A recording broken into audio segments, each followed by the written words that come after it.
Okay.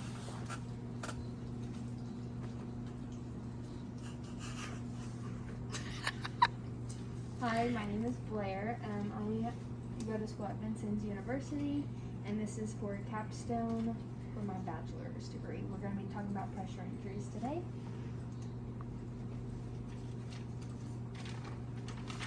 So this paper will present a PICO statement that focuses on the prevention of pressure injuries, including patients that have a diagnosis of coronavirus that are in isolation. Pressure injuries are areas of skin and tissues that are damaged from forceps applied to the skin for a prolonged amount of time. It can happen over parts of the body, including hips, heels, face, elbows, coccyx, and ankles. It can also be caused by the moisture and shear stresses, or friction rather than pressure alone. It can happen if the patient is bedridden, unconscious, unable to sense pain, medical equipment, or if they're immobile. These injuries can lead to a deep wound or become infected. The problem statement, so here at Deaconess, we turn every 2 hours, give good hygiene and nutrition. The nurses here need more education about the importance of turning and what good hygiene does to the skin. And with the interventions that are done, the patient develops pressure injuries if the interventions aren't done. We're a 19-bed unit with glass doors in each patient room. The problem with pressure injuries is that once they develop, they are often slow to heal. Pressure injuries can take days, months, or even years to heal, depending on the severity of the pressure injury. It can also depend on the physical condition, nutrition, and if the patient has a history of diabetes. Pressure injuries that are affected can take time to heal or be a chronic wound that does not heal. And this is what pressure injuries are, like I said. Problem statement. Okay, and the first intervention is olive oil. This study was chosen to show that olive oil that's applied to the pressure injury or a place where a pressure injury can occur can slow down the formation of the injury. Interventions in the study include having a routine skincare, getting the patient turned every 2 hours, and the use of olive oil. Olive oil is a herbal product that has the preventative effects to prevent bed sores because of numerous medical properties in the olive oil. This oil is composed of triglycerides and has been proven to be essential for skin and maintenance and recovery. So in this study, it showed that there were 60 patients, 30 got the olive oil and 30 did not, and it was performed in an ICU. At the end, data showed that the intervention group developed pressure injuries slower than the control group.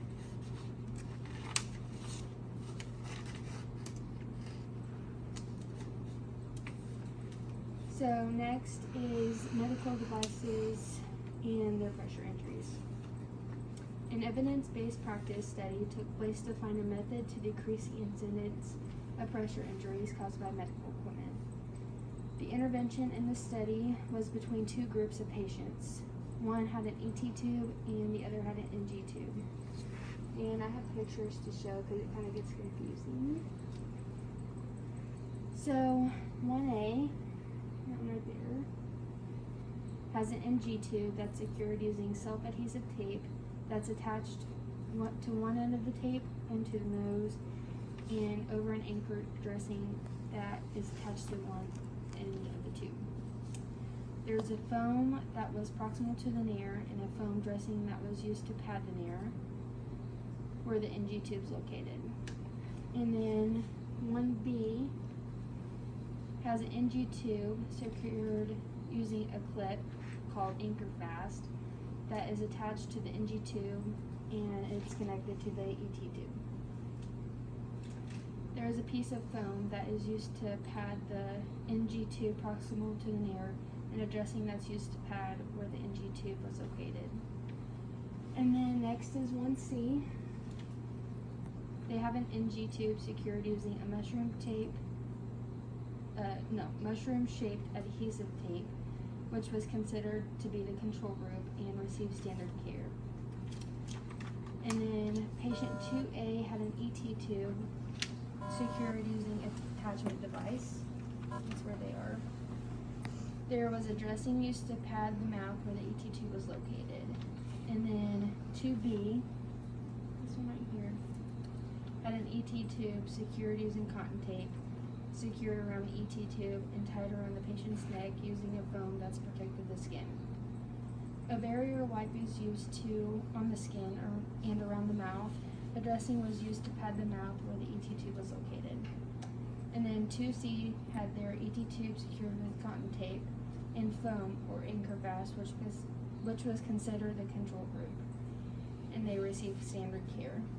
Standard care included the use of skincare, product and barrier, repositioning the device, and good hygiene. So by the end, data was collected by many tools, and that included Braden Scale Score, Illness Acuity Score, Acute Physiology, and Chronic Health Evaluation Score. The sample size included patients that had an ET tube or NG tube placed no more than 24 hours before enrolling into the study. These patients were admitted to the ICU in Australia and to remain there for more than 48 hours, 18 years or older, and no injuries to the nose or mouth. With the presence of a medical device-related pressure injury, data was collected including the number, location, size, staging, and device causing the injury. The results of this study was hard to determine due to continuing to accept patients in the study and excluding other patients. Okay, so next is medical device related pressure injuries again, and this was during COVID.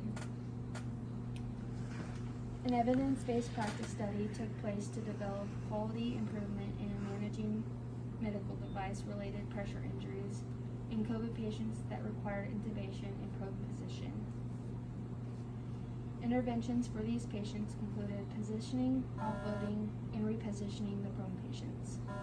A prone team was formed to position and repositioning these patients.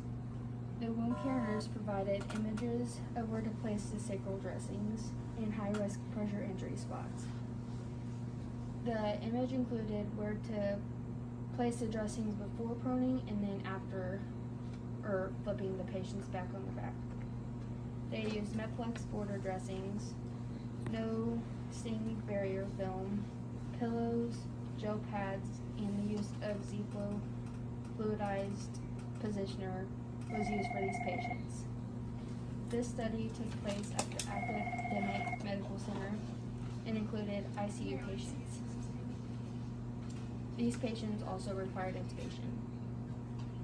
The incidence of medical device-related injuries increased during the months of April and May of 2020, especially patients that required proning. During that time, there was a 275% increase of hospital-required pressure injuries to these patients. So, data analysis revealed that 73% of the injuries reported were associated with COVID. The results of this study were undetermined due to continuous research. And next is preventing facial medical device-related pressure injuries.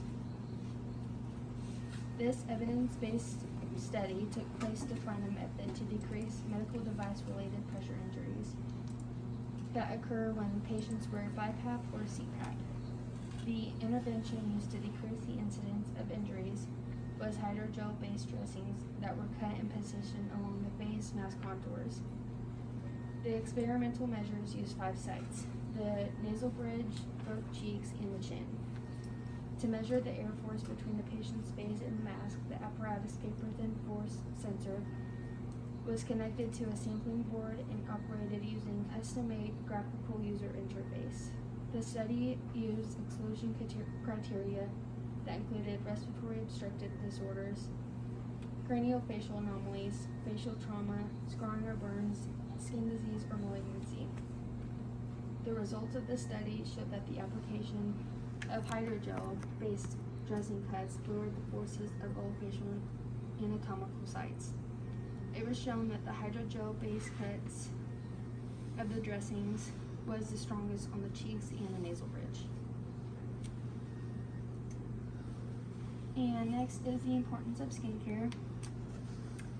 This study started in 2013 when an observational survey found among 242 patients in their community hospital, the prevalence of pressure injuries was 34.3%. Staff members came together and implemented an awareness campaign called the Healthy Skin Wins. This campaign was an online tutorial that included prevention of pressure injuries. The thought of this intervention was to reduce the prevalence of pressure injuries and increase the knowledge of coworkers and the hospital staff. About the prevention of pressure injuries, there was a pre and post test to assess the learner's knowledge and to know if the online tutorial helped the workers with education of this topic.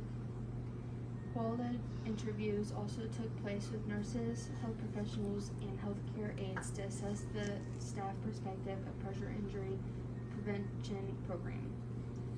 Along with those interventions, there were several nurses that also received training in advanced wound care. 80 participants were women. 42.5 of these individuals were 26 to 35 years old. 62.5% were employed part-time, and the rest of the participants have held their current position for less than 5 years. Half of the participants were registered nurses, and 36.25% of the group were health professionals. The result of the study showed that there was a significant reduction with the incidence of pressure injuries, with a comparison of the initial and repeat observational studies. So next, I'm going to go through the recommendation and the PICO statement. So the PICO statement is in ICU adult patients. How does the use of interventions affect the occurrence of pressure injuries and pressure injuries related to medical equipment? The recommendation for the change in current practice would be the use of olive oil in patients before pressure injury is formed, and good nursing interventions such as turning the patient every 2 hours, adequate intake, and good skincare. Implementing these steps in these research studies in the workplace could decrease the incidence of pressure injuries in patients in the ICU that were there for a long period of time. We can also use education to nursing staff, interventions to decrease the time of a patient that's on one side of their body, hygiene, nutrition, and if the patient's able to get up and move, how can we do that?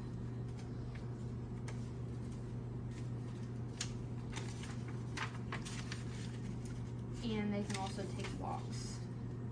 While having the patients that are proning, it would be beneficial to reposition, offload, use pillows, hydrogel dressings, and it would be beneficial to have these interventions in a protocol and educate nurses and other staff members about the importance of skincare. Okay, now I have post-presentation discussion questions. So first, how will the intervention positively and or negatively impact the nurse's obligation to provide holistic, culturally sensitive, and patient-centered care? So the use of these interventions, how will it give patient-centered care or culturally sensitive? Like how will it improve their care? Yeah. Like decrease length of stay by decreasing risk of pressure injuries.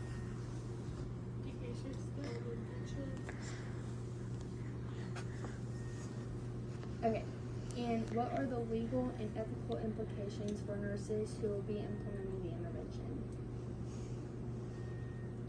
Ethically, you need to be turning your patients and providing good skin hygiene. That's part of being a nurse. You'd also want the patients to consent to any kind of new things you would like to try to prevent bed sores? Okay. Is the intervention appropriate and feasible for the workplace? If so, what's the rationale? Seems appropriate to me. And why is that? To provide benefits in your care. Okay. So how will implementing the intervention positively and or negatively impact the interprofessional multidisciplinary team, such as workload, job satisfaction, ability to provide safe care, and ability to participate in evidence-based practice? Prevention of bed sores takes a lot of workload off because you don't have wound team consults and dressing changes and all that extra stuff that comes along when a patient gets a bed sore. Mm-hmm. I can't think of anything that would be negative about it.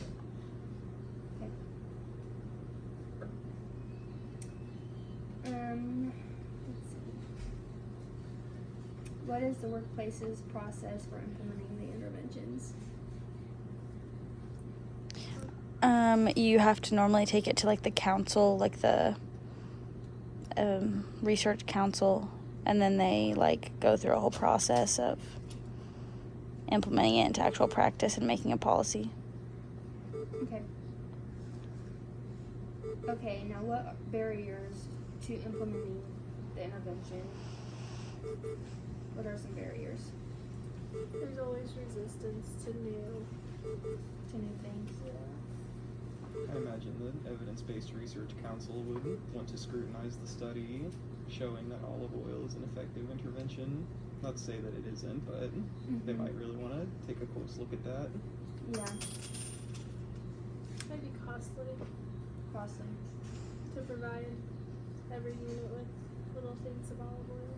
Yeah.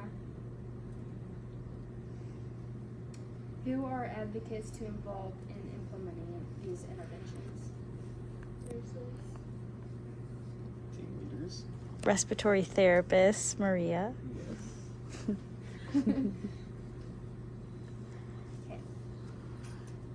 And those are the references that I have used. And that's all I have. Does anyone have any questions? Good job. Thank you.